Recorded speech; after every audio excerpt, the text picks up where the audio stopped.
Hi, and welcome to the Tier 1 Behavior Management Strategies video.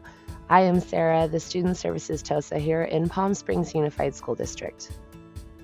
Here is the agenda for today's PD video.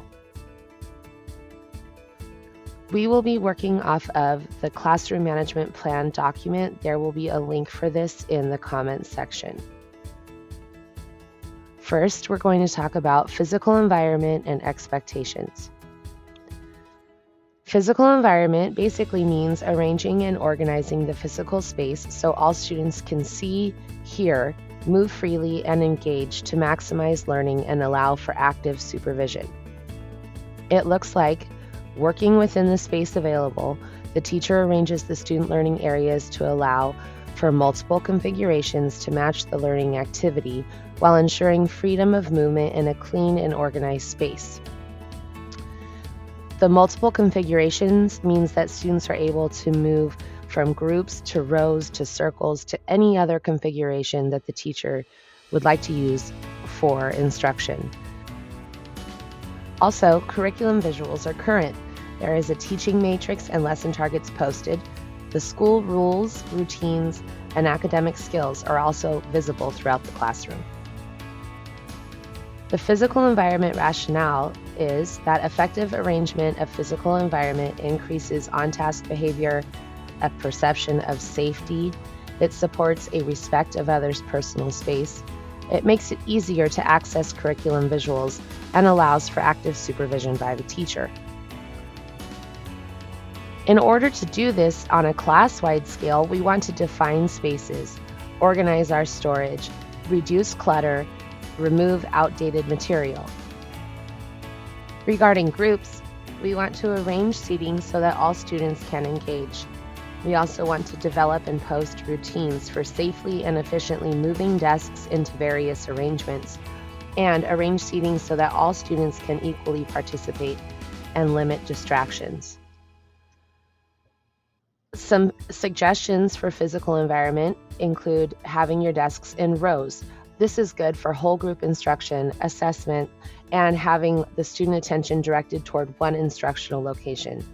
You may also want to put your desks in clusters. This is really a great configuration for small group and cooperative learning. And having your desks in a circle or a U shape encourages whole group discussion and participation among your students. Next, we'll talk about classroom expectations. Classroom expectations are procedures and rules that students learn to encourage positive behaviors and prevent problem behaviors. They form important building blocks for a positive school culture. Expectations can outline how students treat each other and the teacher, and how they operate in the classroom. They can also address how students behave outside of the classroom. Expectations hold students accountable for their behavior. They can prevent issues of incivility. They can help cultivate an atmosphere of trust and respect in the classroom with respect to academic freedom. Students understand the expectations of the instructor and their peers, and expectations can create a safe learning environment. In order to implement classroom expectations, define your behavior expectations along with rewards and consequences. Give students a voice when creating behavior expectations. You may want to try things like a class constitution, a social contract, or a recipe for a wonderful classroom. Next, clearly communicate expectations to students and families. Send them home and post them in the classroom. Also, show students what meeting behavior expectations look like. You want to use demonstrations and skits. Make sure there is no confusion about your classroom expectations. Then you will review and reinforce expectations all the time. Remember that behavior is communication.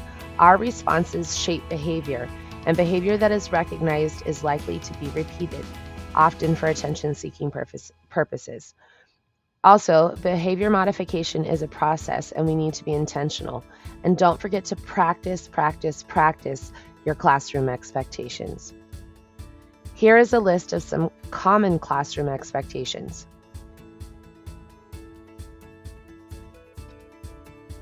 So at this point, if you're following along with the classroom management plan, you would complete section 1 of the document. Now we will be looking at routines and procedures in the classroom. The rationale is that routines and procedures in the classroom allow students to understand expectations and accomplish tasks quickly. They also create smooth transitions between activities and provide fewer opportunities for disruptions to occur. They are empowering for teachers. It's a low-intensity behavior technique. They're stabilizing to the classroom and are also empowering for students. So let's look at an example of the routine for entering the classroom. What we can consider when building our procedure is: how will a student hang up their backpack? What will they do with their lunch? Where will their water bottle be? Where will they put any notes for the teacher? Where will they turn in their homework? And what do they do once they are done with this procedure? So it's a very simple routine, but there are a lot of steps that we need to consider when building the procedure. When we teach the procedures to our students, we want to intentionally teach them each step of the procedure.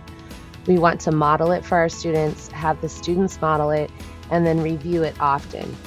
On YouTube, the creator OneFab Teacher has a really great video about this process, and I have put the information at the bottom of this slide. Now, again, if you're following along with the classroom management plan document, you will complete section 2. Now we're going to talk about reinforcement and consequences.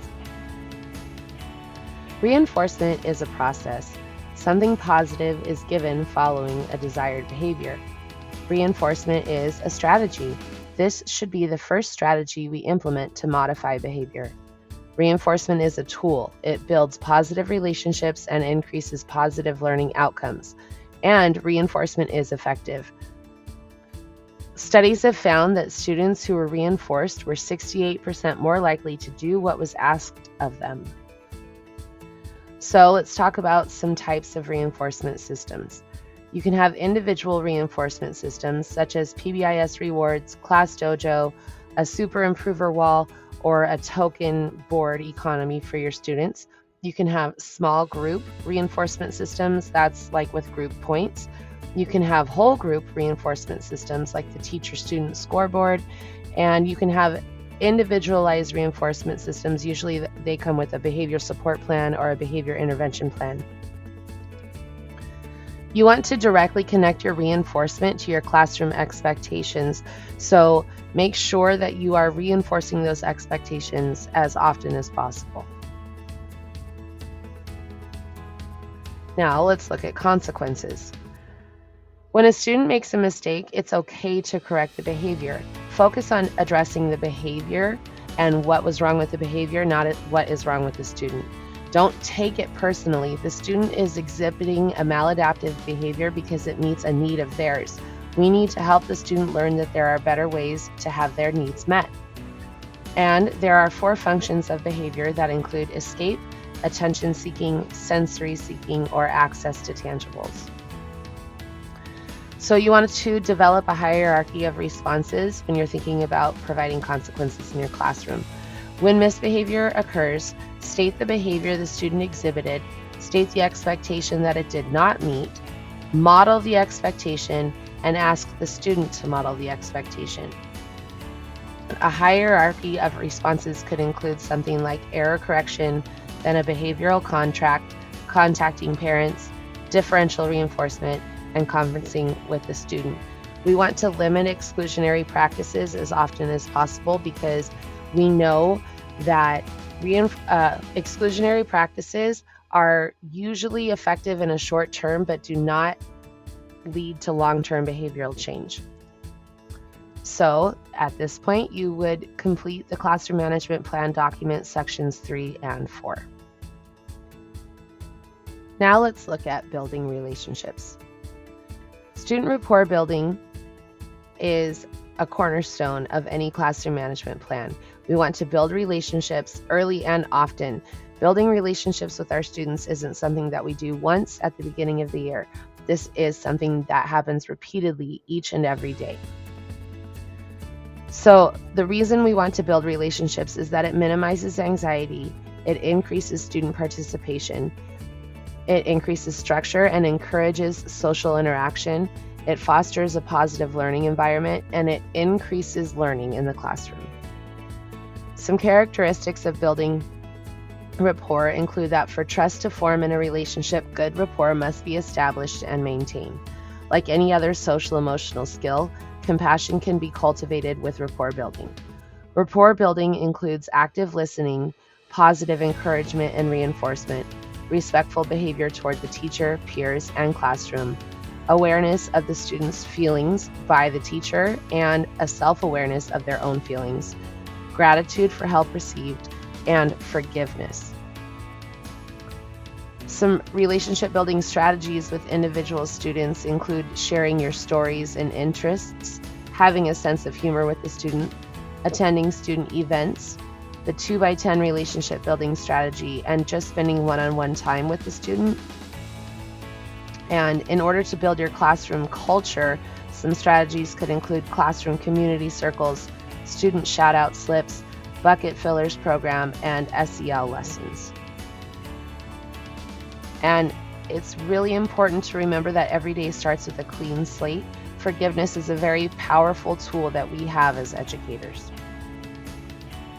Now we'll talk a little bit about parent communication and relationships. Building relationships with families begins with communication and transparency. Often we are attempting to overcome a negative view of school that the families have.